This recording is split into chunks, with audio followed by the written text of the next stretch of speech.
As a Canadian business owner and real estate investor in the Dominican Republic, both of my countries rely heavily on trade with the United States and the strength of its dollar. This is why I traveled to the 47th presidential inauguration in Washington, D.C. to find out for myself how Americans are feeling about President Donald J. Trump's economic policies, and if the optimism is real, and how exactly his policies will affect relations with the Dominican Republic and its Latin American allies and trade partners. If my hunch is correct, this might just be one of the best times in recent history to become an investor in the Dominican Republic for several reasons. But I'm not going to spill the beans just yet. Let's roll the music and let's jump in.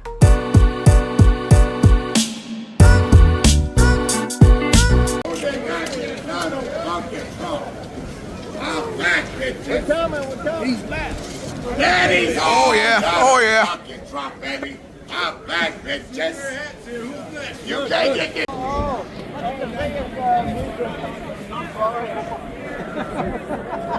That's Trump.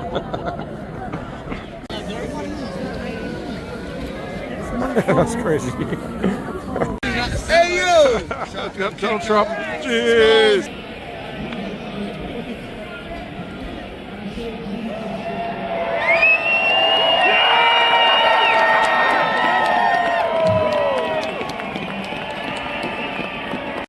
Before we get into this video, I know that anything regarding President Trump and politics is hyperbolic topic that some people are ready to die on a hill over. Therefore, it's important to mention that Linkzup DR is a non-political channel. We talk about real estate. However, we are humans and humans are prone to bias. I am neither American nor Dominican by citizenship.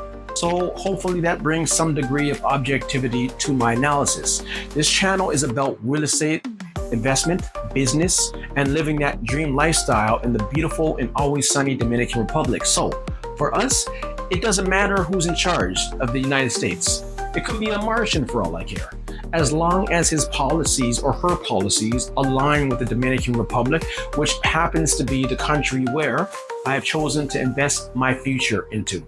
So rather than listening to my coworkers, friends, uncles, nieces, boyfriends, etc., whatever they said about the administration, at Linkzup, we do our own homework. More specifically, we do our due diligence by collecting our own research in person and online, going straight to the source, testing facts, and probing objective sources of information. I would urge you to all do the same because God gave us 2 ears and 2 eyes, the gifts of wisdom and discernment, rather than blind faith and unquestioning trust. So he gave that to us for a reason. Before we jump in, please also forgive me. Gotta pay some bills to keep the lights on. If you're ever staying in Sosua, Dominican Republic, we have 5 beautiful properties for rent, 2 studios, 2 one-bedroom properties, both located on Pedro Clecente, smack dab downtown Sosua, Dominican Republic, as well as a villa within Playa Laguna, Sosua, literally a 2-minute walk to the beach. We also have a nightlife daytime tour. So it's daytime and nighttime for anyone looking to go out, have an epic birthday celebration, or even if you're looking to go out on your own. We have a tour guide who's certified and he's got you. That includes boat parties, beach tours, VIP, bottle service and booth, ATVs, etc., catamaran, you name it. We also have 3 properties for sale on seller finance. I'll leave all the booking and social media links in the description below. All right, now that that's out of the way, first of all, for my fellow Canadians out there, let's have a moment of silence for our fearless leader who's recently announced, rather than running for re-election or becoming, as President Trump says, the first Governor General of Canada, he's resigning in disgrace as Prime Minister in the coming months, all right? Okay, we're good. That's enough. All right, now that that's out of the way, let's talk about the elephant in the room, President Donald J. Trump. I made a video in November after his election victory over Democratic nominee Kamala Harris. In that video, I objectively discussed my views on how his presidency will impact the economy and the future relations with the Dominican Republic and Latin America as a whole. We are now a week into his presidency, so we're starting to get a clearer picture. Also, a lot has happened in the past month and a half that we will need to catch up on, okay? All right, and as I mentioned in the intro, I had the opportunity to travel to Washington, D.C. for the inaugural address. As a Canadian, yes, that's correct. As a Canadian, I am a spectator of the U.S., but I'm not ashamed to admit that obviously that everything that happens in the U.S. has a triple down or triple up effect because Canada's north, and also wide to the rest of the world. So Canada just happens to be the U.S.'s closest neighbor, right? So I would also like to say that as attractive as it sounds, no, Canada is not for sale. Maybe keep trying with Greenland or Panama. Sometimes, you just gotta shoot your shot, and sometimes you gotta ask out more than one girl to the dance. You'll get one though, I'm telling you. So, anyways, I traveled down to reaffirm my own understanding of his politics and politics in America, and maybe take part in something which I believe could be a historic moment in time. So here's my initial reactions after leaving the event and where I feel American sentiment and optimism is for the future at this very moment. What's going on, guys? Welcome back to Linkzup DR channel. Crazy weekend, man. Came down to Canada, spent the weekend in Washington, checked out the 47th presidential inauguration weekend. So heading back home now. Just want to give you some thoughts while it's fresh in my mind, actually. First of all, what's a Canadian doing down there? Everything that the U.S. does affects us, our economy, our politics, everything you name it. Secondly, I'm involved with the Dominican Republic. Everything that happens up here circles down south to the Caribbean, across the world. So I'm just saying how big the United States is in terms of the reach across the world. When I was down there, I met people from, Aboriginal people that were there. I met people from China. I met black people, white people. I met a reporter from France. She hopped on a flight, came all the way down here on her own. I spoke with Uber drivers. I just want to say, while still fresh into my head, just my quick thoughts. People just seem energetic. They seem like there's new life. There's new hope. This channel isn't meant to be political. We're about the economy. We're about building wealth, real estate development, all that good stuff. So I'm just saying, the vibe that I got, people have a renewed life in, I think, the future of the economy, which is look good. We'll see what Mr. Trump has in the future. We know that he has a lot of things which he has already said. I covered that in a past video. I might go more into depth in this video once I get back home, but just want to say that whatever happens here affects the rest of the world. That affects your properties in the Dominican Republic. If you're Canadian, it even affects what's going on up north. Everything triples up and triples down from the center. So that's about it. I'll be following up a bit further with this video, but just want to say, God bless the U.S. We want you guys to win, because you guys win means everyone else wins. All right, thanks up. Despite how controversial Donald Trump has been, he has promised several measures that could benefit the Dominican Republic's economy. These include the possible increase in tariffs on U.S. imports from China and Mexico, the promised intensification of the exploitation of the United States oil reserves, mass deportation, a strong national border, and the declining of interest rates. So, let's start with tariffs and the looming trade war the U.S. is waging on Canada and Mexico and China, and how the latter two could be a positive for the Dominican Republic. Regardless of the adverse collateral effects that they may have on the behavior of the global economy, tariff increases could expand the opportunities of the U.S. market for Dominican products and make the Dominican Republic more attractive as a destination for investments in the export sector to replace Asian and Mexican products that lose competitiveness in the U.S. market due to the impact of the prices on the tariffs applied. With the application of tariff increases, which are part of a protectionist trend taking shape in the world after the failure of globalization, as evidenced by the fact that Joe Biden's own government maintained the tariffs that Trump had imposed on China in his disperse government. Investors interested in producing for the U.S. market could prefer the Dominican Republic instead of China or Mexico as a destination for their investments. Mexico, one of the Dominican Republic's main competitors in the U.S. market, would be most affected country in Latin America if the United States started a trade war with that country.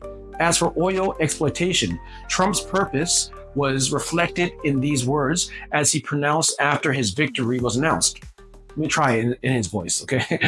Leave the oil alone. Leave it to me. We have more oil and gas than any country in the world, including Saudi Arabia and Russia, and we are going to take advantage of it. Let me know in the comments if I get a pass. I promise I'll nail his voice at some point this year. But yes, undoubtedly, increased U.S. oil and gas output will increase global supply and could lower oil prices. Trump has promised to cut the energy price in half in just 12 months, which would benefit the Dominican Republic, which does not produce oil. After announcing Trump's victory, oil futures registered a fall of more than $1.5 million in the market in November.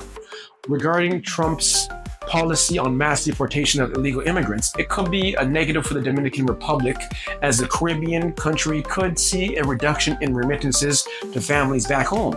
However, it is essential to note that the Dominican Republic is not currently among the primary centers of illegal immigrants to the United States. Countries such as Mexico, Venezuela, El Salvador, Guatemala, Honduras, Colombia, and Brazil are larger contributors of its illegal immigrants crossing into the United States. However, while the Dominican Republic will take a smaller hit from the loss of remittances, what they have to gain is the respect of the incoming U.S. administration for the stance towards strong national borders at home.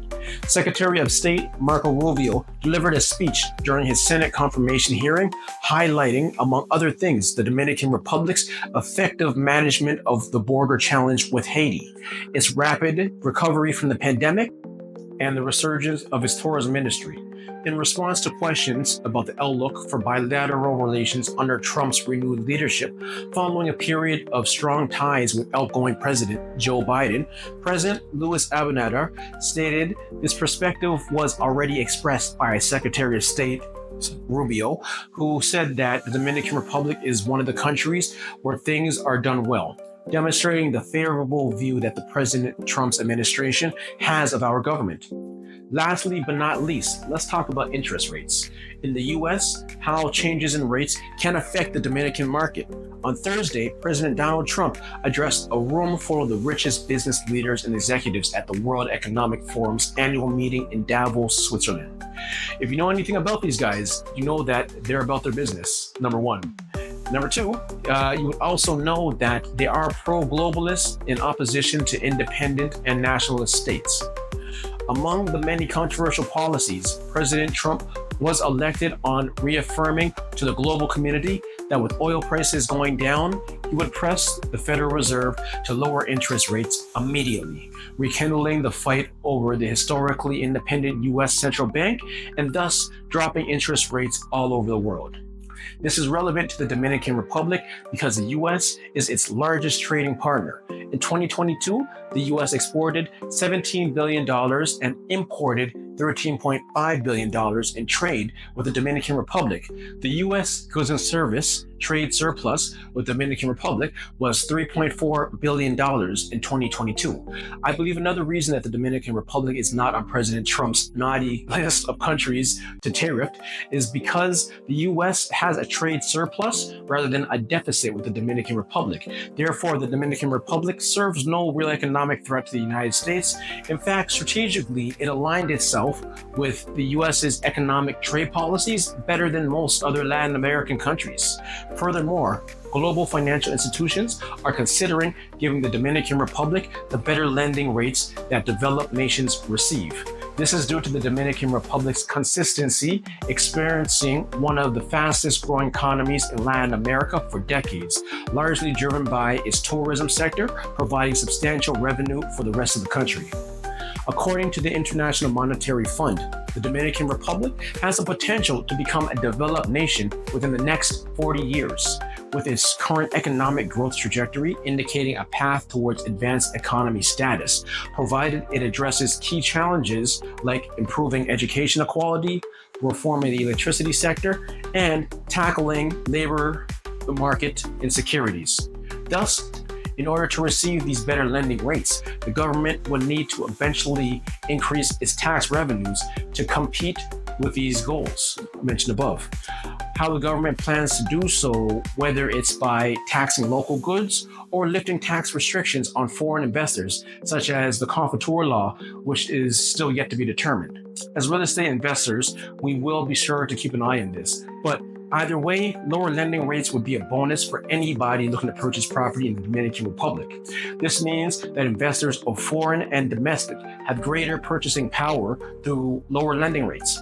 In fact, the Dominican Republic has already began lowering its interest rates in December 2024.